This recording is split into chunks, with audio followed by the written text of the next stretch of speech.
Ou seja, é quase assustador imaginar que estão demasiado longe para aceder a reformas ou pré-reformas. Não podem ter reformas ou pré-reformas, não é? E, portanto, um verdito traçado muito negativo para essas pessoas, não é? Essa faixa etária preocupante. É evidente que os que têm entre 15 e 25 ou 30, portanto, nesse primeiro escalão, eles ainda têm muitos anos à frente, poderão pensar que podem recuperar. Agora, eu pergunto, aqueles que... Eu conheço pessoas que aos 50 anos agora ficaram sem emprego, portanto, que tinham aqueles empregos precários no Estado, que andavam com bilhetes verdes, com recibos verdes já há 5 ou 6 anos, agora acabaram com isso, estão no desemprego, têm 50 anos, onde é que vão arranjar emprego agora? Portanto, o Estado deveria haver incentivos para fomentar, portanto, a colocação dessas pessoas em certos postos de trabalho, com vantagens, porque, ao fim e ao cabo, essas pessoas deixam de ter emprego, vão passar a receber subsídio de desemprego, não é? Portanto, o Estado vai ter que lhes pagar subsídio de desemprego, se calhar com medidas, com políticas de colocação dessas pessoas nas empresas, com incentivos para os empresários que têm que ocupar determinados lugares, se recorressem a essas pessoas, para mim é mais preocupante esses dos 50 mas do que provavelmente os outros. Mas criam tão poucos postos de trabalho? Sim, mas o criar postos de trabalho é criar incentivos, inclusive, entrar num campo que nós nos temos esquecido e é muito pouco fomentado, não é?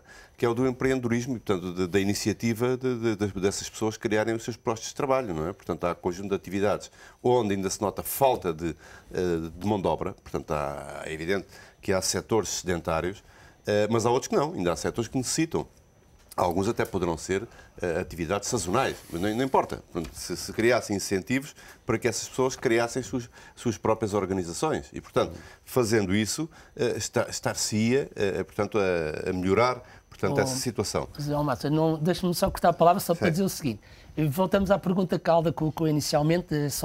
Portanto, aqui está previsto, inclusive, nas 50 medidas, por exemplo, apoiar a criação de próprio emprego e promover o empreendedorismo, nomeadamente dinamizando 4.000 projetos de microcrédito com componentes específicos de apoio ao artesanato, programas de tutoria e de apoio ao TEC. Pergunta é, porquê é que não está implementado? Pois, mas ao longo de 2011... Francisco, o que é que disseram aos empresários? Diga?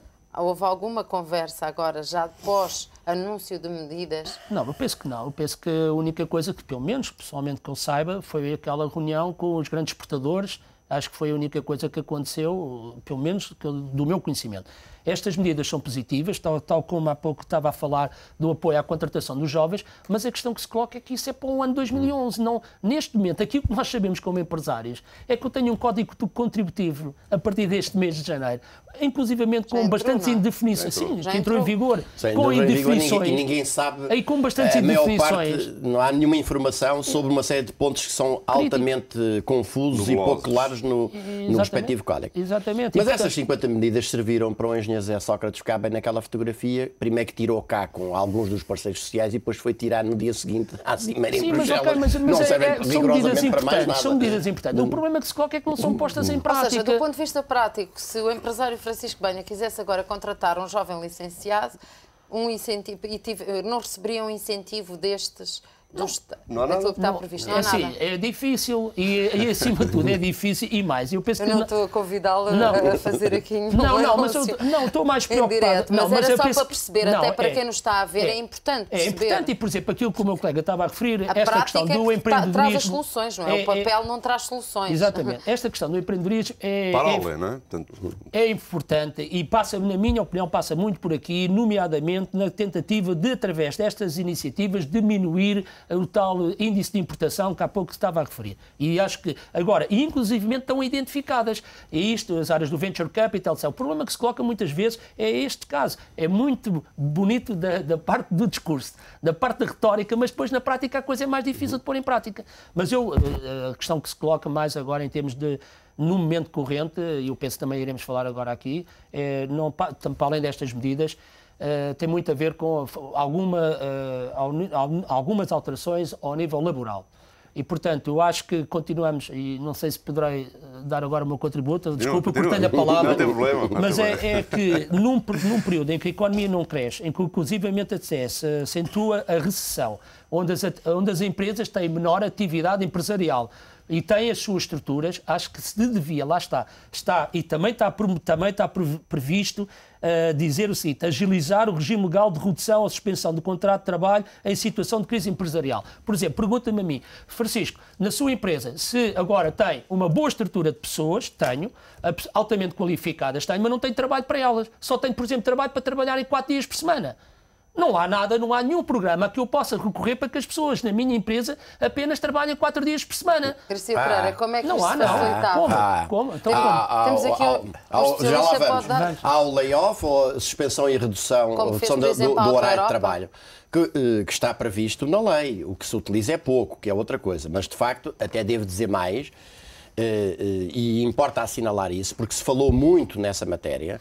É mais fácil fazer um despedimento coletivo ou um despedimento por extinção do posto de trabalho em Portugal do que, por exemplo, em Espanha ou na Inglaterra. Não estava a referir isso. Não, mas quando se fala em adaptação... Mantê-los lá, não tem trabalho para todos. Mas mesmo em relação à simples redução do período de trabalho ou à suspensão de contratos de trabalho, normalmente quando se fala em layoff fala-se em suspensão de contrato de trabalho, mas a figura também existe quanto à redução do tempo de trabalho, significa que pode significar passar de tempo integral para tempo parcial os 5 dias de semana, ou pode significar passar a alguns dias de semana, 4, conforme estava a dizer, mantendo o horário integral. Isto está previsto na lei, é um sistema, digamos, alternativo a uma medida mais radical como o despedimento. O que acontece é que é muito... Faz sentido em tempos de crise? Em alguns casos pode fazer sentido. O problema é que tem-se sempre tentado fazer passar a ideia de que as questões graves que afetam o mundo do trabalho, e designadamente a questão do desemprego, em Portugal, normalmente passa sempre por a reclamação, feita, deve ser dito, pelas grandes centrais patronais, no sentido de facilitar os despedimentos e diminuir o custo dos despedimentos. E até se fez aí uma grande campanha a dizer em Portugal as indemnizações são as mais caras da Europa. Isto é completamente falso. Basta dizer, por exemplo, que em Portugal as indemnizações de antiguidade são calculadas a partir da remuneração de base.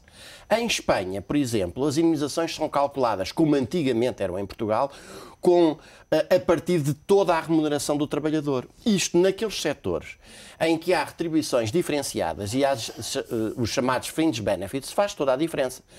Aliás, houve setores inteiros, um deles é a banca, que aprenderam facilmente, ainda por cima, com a inoperância dos nossos tribunais de trabalho, para distinguir o que é a realidade da formalidade ou da aparência, passaram a partir as remunerações em várias frações. Chamam a uma delas apenas a remuneração de base, à outra chamam-lhe complemento de remuneração, à outra chamam-lhe subsídio de disponibilidade e desempenho, à outra chamam-lhe outra coisa qualquer, prémio, mas depois, quando chega a altura de pagar a indemnização, a pessoa até pode ganhar 2.000 euros, mas com uma remuneração de base, ou aquilo que se chama como tal. Só 1.000, por exemplo? Ou menos do que isso, ou bem menos do que isso, é apenas sobre aquilo.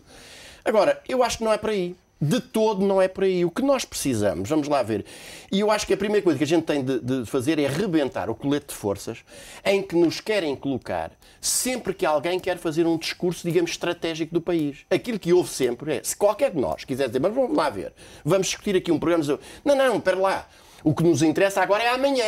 E, portanto, não me interessa nada para daqui a 1 ano, ou 5 ou 10 anos. Agora, como é que vamos pagar amanhã? Portanto, o senhor tem que ajoelhar relativamente a essa exigência. Ora, ajoelhando a essa exigência, nós não vamos deixar de ajoelhar nunca mais. Perante a chantagem, a cedência à chantagem só significa a eternização da cedência. Portanto, nós temos de romper com esta lógica. E o rompimento desta lógica, a gente tem primeiro que discutir que país é que podemos e queremos ter.